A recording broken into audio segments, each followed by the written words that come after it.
Greetings, stranger. We are currently travelling at pace into rural Andoshen along the Andoshen River. To our left lies the region called Arthfell, named after the ancient forest that is, from our perspective, hidden behind the mountains flanking its eastern border. To our east, meanwhile, lies a vast tract of land called the Carpendon Plains. Although in many ways it is less important than the timber-rich Arthfell, the plains' gently rolling and bucolic hills are what most foreigners imagine when called upon to envision a typical Andorran landscape. In a few moments we will pass through an outpost of civilization called Riverford. Its bridges mark the shallowest point of the Andoshen, and it is thus one of the most strategically important places in the whole country, and as such it is home to both a fort and to a detachment of Eagle Knights, despite the population comprising fewer than 2,000 people. There is nothing particularly engaging about the settlement from a tourist's perspective, though, so our barge will continue past serenely. The reason I summoned you, then, concerns an altogether different matter.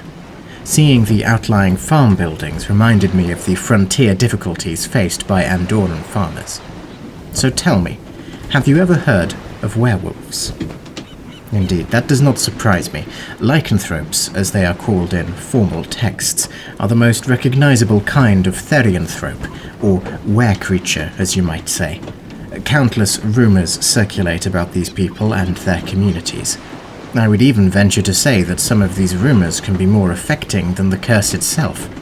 Here in Andorran, werewolves are of particular concern to those who dwell in and around the Arthfell forest, for it is home to a unique form of the curse that renders them immune to the power of silver. But I am getting ahead of myself. Come, join me and pay heed to my exposition on werewolves.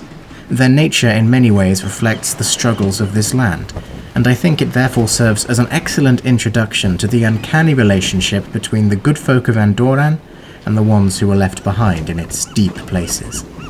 Let's begin. The Encyclopaedia Golariensis remarks that werewolves are hybridized forms of humanoids and true wolves, naturally adopting the best and worst qualities of both. An average werewolf stands well over 6 feet tall on flat paws that ground a human-like body covered in thick, shaggy fur.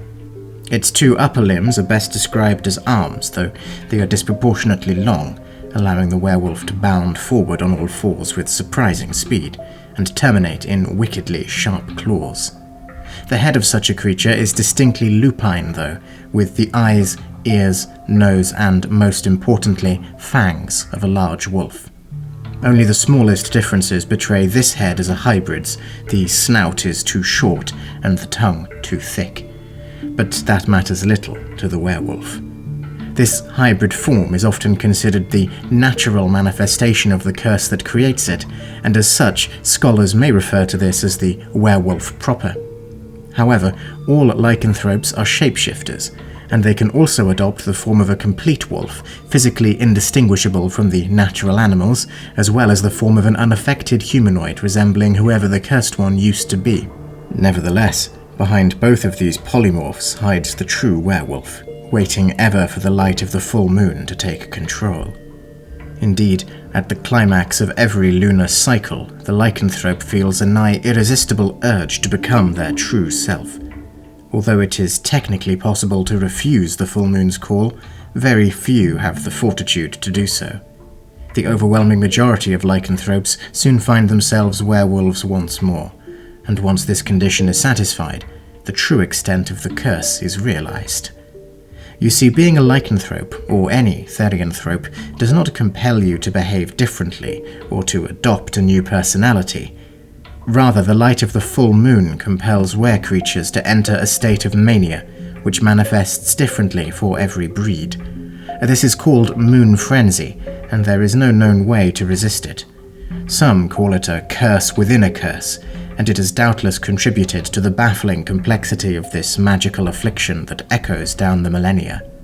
For werewolves, this moon frenzy takes the form of uncontrolled hunger and rage. Carnage usually follows close behind the trail of such a soul. The victim cannot recognize friends or family and will cut down a loved one just as readily as a total stranger. Furthermore, moon frenzy does more than control were-creatures.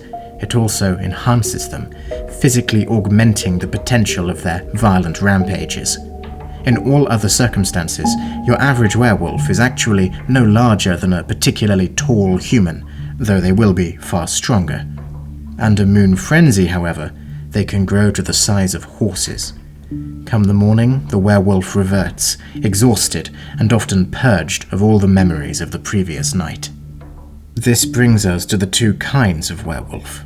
The first constitutes the tragic victims of a lycanthrope's bite or some ancient primal magic, who until that moment were living lives as complete, untainted humanoids. These people have no inherent knowledge or understanding of their newfound condition, have no control over their forms or powers, even if they become aware of them, and receive no memories of their lunar rampages. This is surely for the best, as many would seek to end their lives if forced to live with the knowledge of their actions. These lycanthropes are called the afflicted, and in many ways the curse functions as a chronic disease for them, although one that only presents symptoms sporadically. Even the silver linings to being a lycanthrope, no pun intended of course, like being able to communicate with wolves, are unavailable to the afflicted. Theirs is a dangerous and pitiful life, one often ended suddenly at the hands of a monster slayer or angry lynch mob. Afflicted lycanthropes can be cured of the curse through a number of methods, but few have the chance to explore them. The second group belongs to the true werewolves, who are the direct descendants of others of their own kind or of the afflicted. In essence, this group constitutes those who were born with the curse, and they will inevitably spend their entire lives managing it, for there is no known cure if it was transmitted in this way. This is not the only reason a distinction is made between the two groups, though, far from it. In fact, true lycanthropes possess an instinctual control over the curse when not possessed by Moon Frenzy, and can thus shift between the humanoid, wolf, and true hybrid forms at will. Moreover, they keep their memories between forms, which helps considerably with the management of the condition. However, they are just as susceptible as their afflicted kin to the call of the full moon, and the effects of Moon Frenzy on a true lycanthrope are terrifying to behold, for there is no clumsiness in the werewolf's movements, and the instinct to slaughter is even more refined. It is said that an afflicted werewolf on a rampage is little more than a beast, but a true werewolf under Moon Frenzy is a hunter of all that has blood to spill. Also, the true werewolf will remember their actions and the reactions of those they killed forever, and this subsequently makes them especially vulnerable to many maladies of the mind. So, if you, budding adventurer that you are, found yourself suddenly diagnosed with lycanthropy, what could you do about it? Luckily, plenty of known remedies exist, though it takes a tome like the Encyclopaedia Golariensis to separate the authentic from the false. The most reliable method is to attempt to counteract the curse through powerful magic. The spell Remove Curse is the natural candidate, assuming you are able to hire the services of a spellcaster able and willing to help you by casting it. Remember that magic is a fickle pursuit, and there is never a guarantee that this method will work, but it remains your best option. Expect to spend a minimum of 70 gold to acquire a basic scroll imbued with suitable magic. Expect to spend a lot more to maximize your chances of success. There also exists an old alchemical remedy to lycanthropy remembered in some tales. The plant botanists call aconitum, also known as monkshood or wolfsbane, if ingested prior to an afflicted lycanthrope's first transformation, will rid them of the curse. Be warned, it is extraordinarily toxic when properly prepared, and the plant's poisons are likely to kill the lycanthrope outright. Some debased village aldermen may declare this a win-win scenario, but the empathetic adventurer should resort to wolfsbane only if the victim has the fortitude to withstand it. You ought also to be aware that sustaining a person's life through magic during this cleansing process also sustains the curse, and consequently, the cursed one must survive the poison so unaided. On the other hand, alchemical remedies do not interfere, and thus I recommend keeping on hand a great quantity of potent elixirs of life during this terrible trial. Now, given the prevalence of lycanthropes in the public psyche, I feel it's necessary to clarify a number of misconceptions about them, similar to how I approached my discussion of centaurs. You see, we often speak of the werewolf as a monster or a beast, but the truth is that the afflicted are typically unaware of the curse, and the true werewolves form their own packs and communities to avoid conflict with others. Trust me when I tell you that nobody is more fearful of the moon frenzy than the sufferers of the curse themselves. Firstly then, I should say that all were-creatures, including werewolves, are indeed weak to silver as the legends claim. Weapons alloyed with the metal are especially effective at fending off attacks from frenzied hybrids, who instinctively avoid exposure to any source. In fact, it is not uncommon to hear of a person who discovers their affliction because of a newfound agoraphobia. On the other hand, it is not true that lycanthropes are immune or even resistant to all other physical or magical injuries. They are hardy, but their skin is pierced just as readily by iron, steel, wood, and any other material wielded with sufficient violence. They do not regenerate wounds more rapidly than you or me either. Secondly, you will often hear, especially around rural Andoshen or Ustalav or other parts of the world known for werewolf populations, that you can identify a lycanthrope by certain physical signs on their human bodies. Common examples include having index fingers longer than middle fingers, growing thick hair over the back or chest, and being inclined to pet every dog one comes across. Although all of these traits are more prevalent in the true werewolf communities than in the general population, they are also universal enough to prove poor indicators of anything other than vague lineage.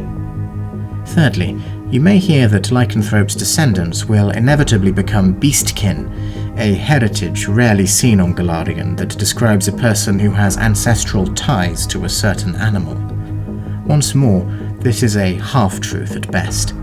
It is certainly possible to be born with beastkin heritage if you have therianthrope ancestry, but it is more sensible to treat beastkin as an independent phenomenon. Also, be aware that we are discussing an ancient, powerful curse, perhaps the most successful ever cast given its prevalence across Golarion, and having only a single afflicted parent is sufficient to be born a true were-creature. Consequently, it is very difficult to dilute a family's bloodline of lycanthropy. The only reason moon frenzy is not treated as a pandemic is because of the sheer hostility with which it is met in almost every community in every nation, and the extreme violent prejudice similarly offered to those associated with the condition. This keeps population numbers somewhat in check. Finally, I would be remiss not to mention the werewolves of Arthfell Forest. This community of pack families has dwelt in the depths of Andorran's most berumored woodland for countless generations, quite isolated from the rest of the world, and their particular variant of the curse of lycanthropy seems to have evolved in that time. We do not know why, but the community seems to have lost its vulnerability to silver.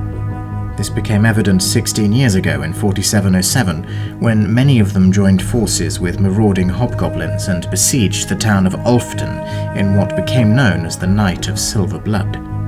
I will discuss this occurrence in more detail in a future tour, but want to mention it here to emphasize to you that curses are even more fickle and unpredictable than helpful magics. Therefore, you should be ready for anything when dealing with werewolves, and you should always have a secondary plan. Well, stranger, there we have the werewolves. Quite a remarkable subject for any bestiary, though tricky to document whilst taking heed from their many variants and nuances. Of course, there are yet many other varieties of therianthrope, and moon frenzy affects each in a different way. Perhaps we shall cover them all one day. But for now, I think we should return to the lore tour of Andorran, or you will think this country an anarchic haven for all manner of nightly terrors. Let me go below and retrieve my maps and recover my voice, and I'll meet you back on the deck in an hour or so. Well, until then.